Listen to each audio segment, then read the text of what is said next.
What's up, everybody? This is Hlroopjon. Today we're going to talk about clipping in between plugins in Ableton. So let's get it. Ableton has extra headroom built into each channel.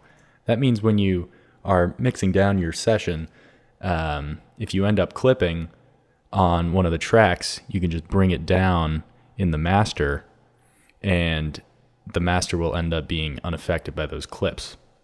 So where you start running into a lot of issues is when you're clipping between plugins.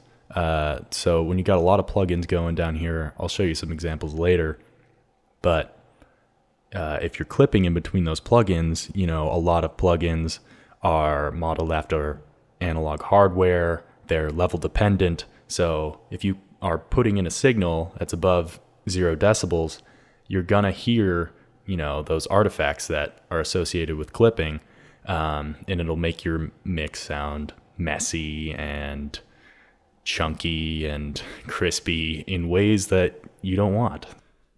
Just to motivate this a little bit more, you Google clipping between plugins in Ableton, you get a whole bunch of different results. A lot of discussions people are having, you know, they talk about the increased headroom in Ableton, they talk about the difference between plugins and how they handle clipping, and then they offer up different solutions for, you know, visualizing what's going on in between each plugin and seeing if you're breaking that 0 dB floor.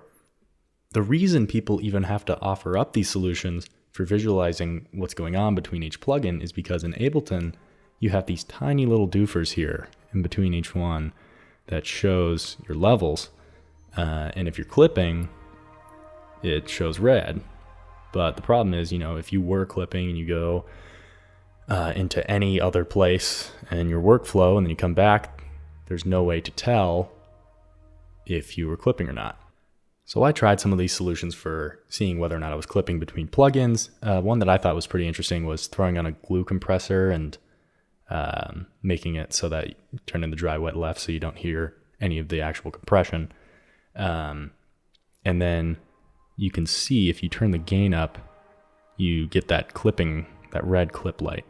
But if it's really close, you know, you see a little faint light there, which is good if you're on the channel. But again, if you go away and do something else, you come back, there's no way to tell if you've been clipping or not.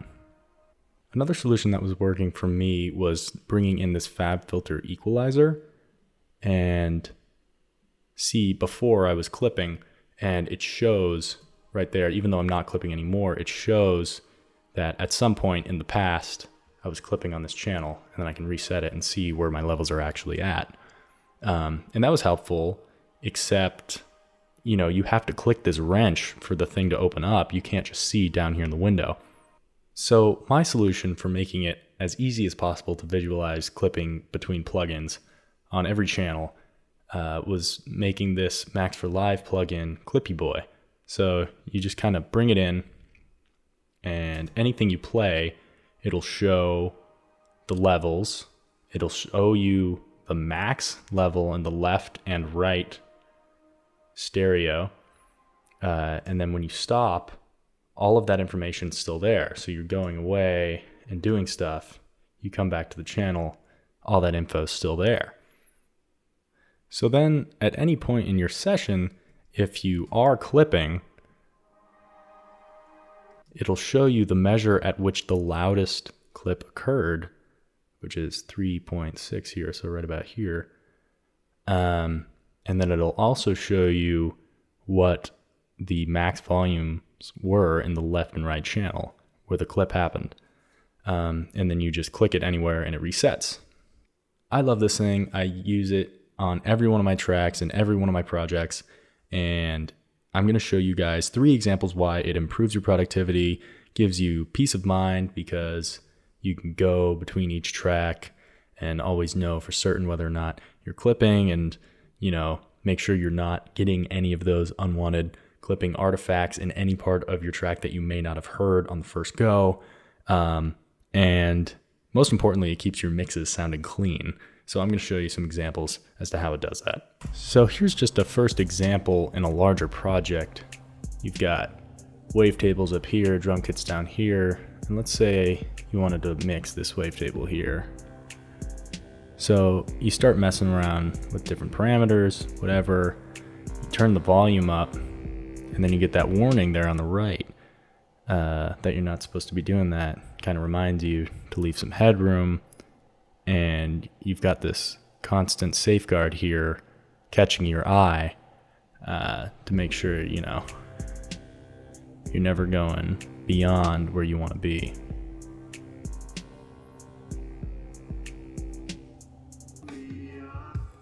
So here's a great example of me using ClippyBoi on an existing project. I just kind of threw them on every track, and I just wanted to make sure I wasn't doing anything I didn't want to be doing, wasn't getting any distortion, potential distortion between plugins from clipping.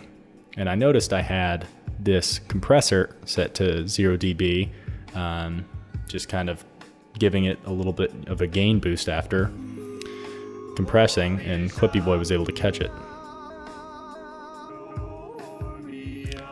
And you can see that it doesn't really look like it's going over on the little guys, but this plugin is able to catch that.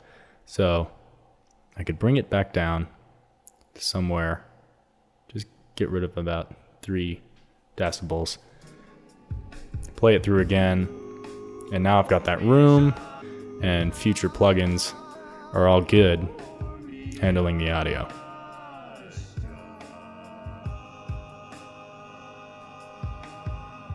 In this example, let's say I was doing some gain staging on this saxophone part here, and I wanted to do a little bit of automation on the gain to give it a little boost where it starts to fade out. So I do that, and I forget that there's a part over here that's going to be affected by the boost that I didn't bring back down. So we listen to it.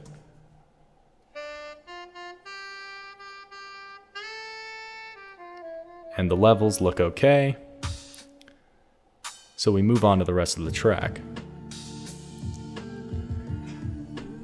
And we hear more stuff going on, whatever. We move farther down. And when this saxophone part comes back again, we don't think anything of it. We're messing around with, you know, the parameters of whatever. This thing here. We move on to the drum part. Everything looks good. Eventually, we come back to the sax part and we see, oh, I was clipping. Why would that be? Before there, I'm boosting the gain a little bit. Let me check my automation. Oh yeah, I forgot to bring it back down to an appropriate level. So just having this plugin sitting there on every track can really give you the confidence and peace of mind that you're not going over that threshold and distorting between some of your plugins as you move on and manipulate your mix. So you know that any of the changes you make will be monitored by this plugin, and you don't have to worry about any clipping between your plugins. I haven't really been showing it in my mixes so far in the video, but one of the main aspects of this plugin that I really love is that it makes it super easy to do gain staging, because you have these meters here super big in your face. You also have the peak levels there for the max volumes that have been seen so far. But everywhere in between that, you have these peak levels here that you can monitor. Senior year of college, I had this music professor in this music production class, and he would always say, you want your levels to be at the perfect Mountain Dew level. So here, I'm getting it right about there. See, you just see a little bit of yellow creeping in to your green, and that's what he was talking about, the perfect Mountain Dew level. And I set the colors, you know, so you go above that and it's, you know, it's a lot more alarming yellow. And once you get past that, you know, you're in the danger zone, and you can see those clips.